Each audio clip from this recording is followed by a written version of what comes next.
Right now, the Strait of Hormuz is once again at the center of global energy politics. After Operation Epic Fury, Iran moved to stop shipping through one of the most important maritime chokepoints on Earth. Oil prices spiked, shipping insurance surged, and governments from Lisbon to Tokyo started scrambling for alternatives. But that raises a deeper question. If the Strait of Hormuz is so vulnerable to blockades, why don't the Gulf states just bypass it? Why haven't Saudi Arabia, Kuwait, Iraq, Qatar, and the UAE built enough pipelines, rail links, or overland routes to make Iran's leverage irrelevant? This is not a story about one missing pipeline. It is a story about geography, infrastructure, cost, military vulnerability, and decades of strategic complacency.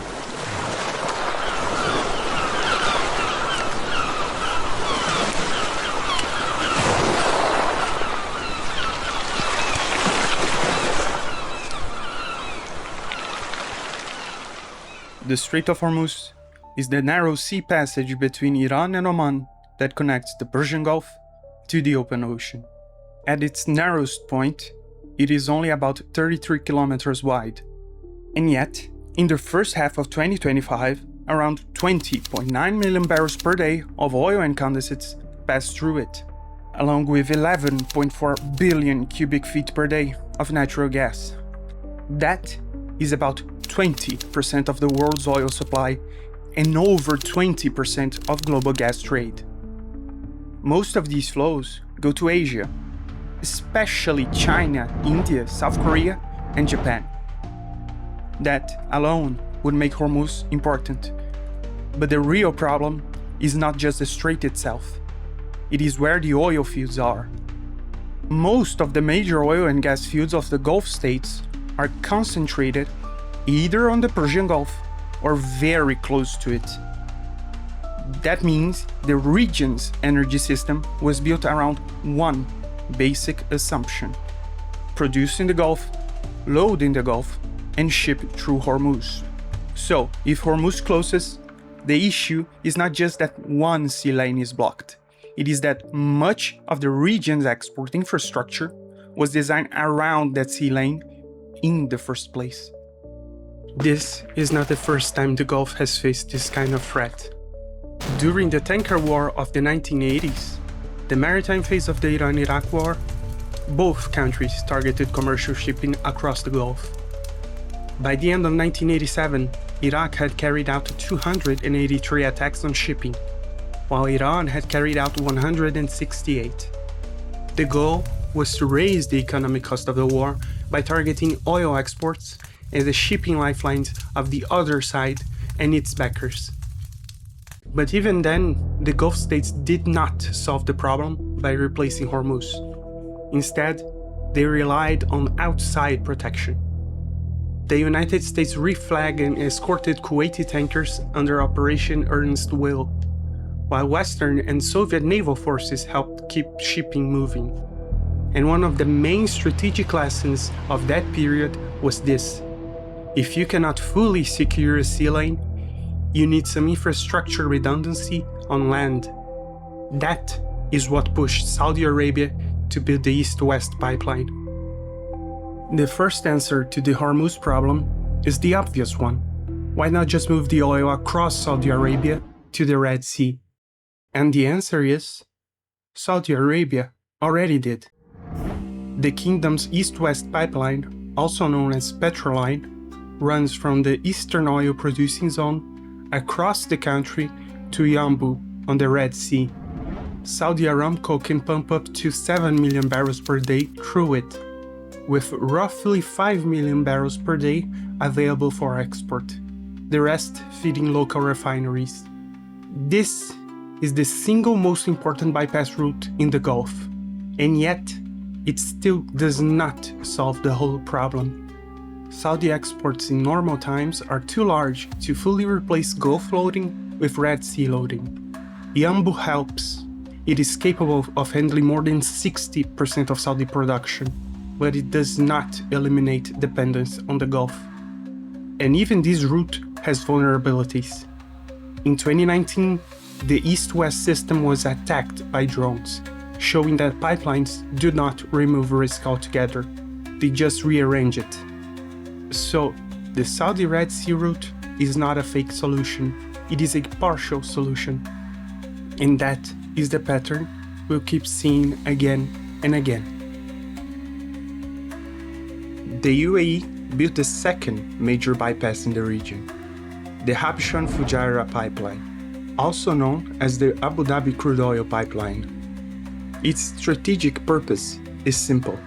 Instead of loading crude oil inside the Persian Gulf, the UAE can move oil overland to Fujairah on the Gulf of Oman, outside the Strait of Hormuz. But again, the same limitation applies. Its capacity is meaningful, but smaller than total region export dependence.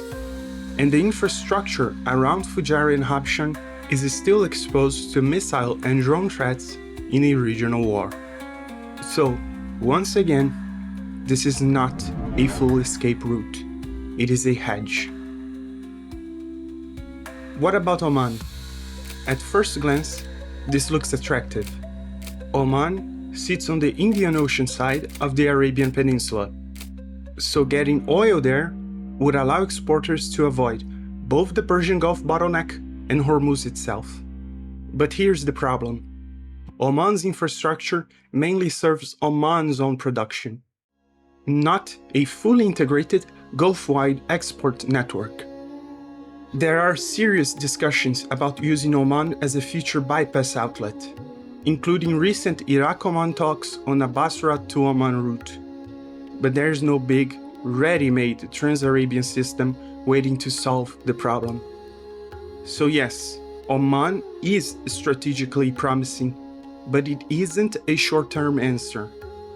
Building a major Gulf to Oman system would require sizable capital spending, cross-border coordination, new terminals, security cover, and time.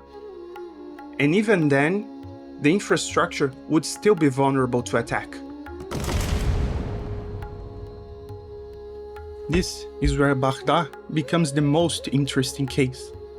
Unlike the smaller Gulf monarchies, Iraq has long had a structural incentive to think beyond Hormuz. It has historically relied on multiple export corridors: south through the Gulf, north through Turkey, and potentially west towards Jordan and Syria. There are several pieces here. The Kirkuk-Ceyhan route to Turkey already exists, and it's capable of handling around 30% of Iraqi production, although it was out of operation due to disagreements between Baghdad and regional authorities. There's also the older Kirkuk-Banyas pipeline through Syria, which has long been mothballed, but it is periodically discussed for a rehabilitation that could cost upwards of $5 billion. And then there is the Basra-Aqaba idea, the long-discussed Iraq to Jordan route. That would reach the Red Sea and bypass Hormuz entirely. But this is the one place where one should be careful. Despite repeated discussions, it has not meaningfully advanced, so it should be described as a proposed or revived strategic option, not a finished project waiting to be switched on. This is why Baghdad is the exception that proves the rule. Of all the Gulf producers, it has probably spent the most time thinking about a world beyond Hormuz. But even then, turning those ideas into a resilient reality has been far harder than it seems. At this point, someone always says, why not just truck the oil to Oman or move it by rail? Because the scale is absurd. Oil export systems in the Gulf move millions of barrels per day. Trucks are useful for field logistics and short-haul movement, but they are not a substitute for large export pipelines. The volumes are too large, the costs are too high, the loading infrastructure is inadequate, and the road networks are not designed to replace seaborne export systems. Trucking demand has already surged just to help reroute ordinary Gulf imports during the current disruption, and even that has strained smaller ports and created congestions. The same goes for rail. There is no regional rail export system capable of replacing Hormuz-scale oil flows, not even close. So trucking and rail are not serious alternatives for this strategic problem. So, why didn't the Gulf states do more? They didn't ignore the problem completely. Saudi Arabia built the East-West pipeline. The UAE built the Fujairah pipeline. Iraq has long looked for alternatives. But beyond that, most of the region did not invest enough to make Hormuz optional. Why? Because for decades, the risk looked tolerable. The US naval umbrella, combined with the assumption that Iran would threaten Hormuz more often than actually close it, created a strategic equilibrium. It was cheaper to rely on Hormuz and American protection than to spend tens of billions of dollars building redundant overland export systems that still might be vulnerable to attacks, sabotage, and political instability. But the current war has shattered these assumptions, with Iranian drones and missiles overwhelming the existing defenses and being able to threaten any military fleet, American or not, that tries to escort convoys through the strait. That does not mean Hormuz can't be reopened, but it does mean the cost of keeping it open is now far higher than many Gulf states had assumed. So the answer to that question is not that the Gulf states have never tried. It is that they built just enough redundancy for a manageable crisis, not enough for a true closure. The consequences have been brutal. War risk insurance premiums on tankers jumped from around 0.25% of vessel value to as much as 3%, implying about $7.5 million per voyage for a large tanker. In the most stressed cases, some reports put them even higher, up to 5 or even 10% of vessel value. Saudi Arabia has responded by rerouting crude through Yanbu, while Iraq and Kuwait have had to cut output and invoke force majeure as export options collapsed as they faced rapid production shut-ins because storage filled up when they could not load tankers. Import-dependent countries are also taking the hit. Japan, South Korea, India, and China have all had to manage some combination of stranded vessels, rerouting, stockpile releases, refinery disruption, or emergency diplomacy. The burden is especially heavy in Asia, because that is where most Hormuz oil and light natural gas goes. Europe has been hit more through higher prices than physical shortages, while the United States and other governments have released strategic reserves and temporarily eased some sanctions to bring more oil into the market. So the closure is not just a Gulf story, it is a global energy shock. The Strait of Hormuz remains the world's most vital energy choke point because the Gulf states never truly escaped it. Saudi Arabia and the UAE built partial bypasses. Iraq explored alternatives in several directions. But none of that was enough to replace the region's geography. Fields near the Gulf, ports in the Gulf, and exports funneled through one narrow maritime corridor. And that is the lesson of this crisis. If the Gulf states want to prepare for the next conflict, they cannot rely on one solution. They need more overland export routes, more storage, more redundancy, better air and missile defense for energy infrastructure, and a regional strategy that assumes Hormuz can and will fail. Because what this war has shown is that Hormuz is not just a choke point. It is a single point of failure.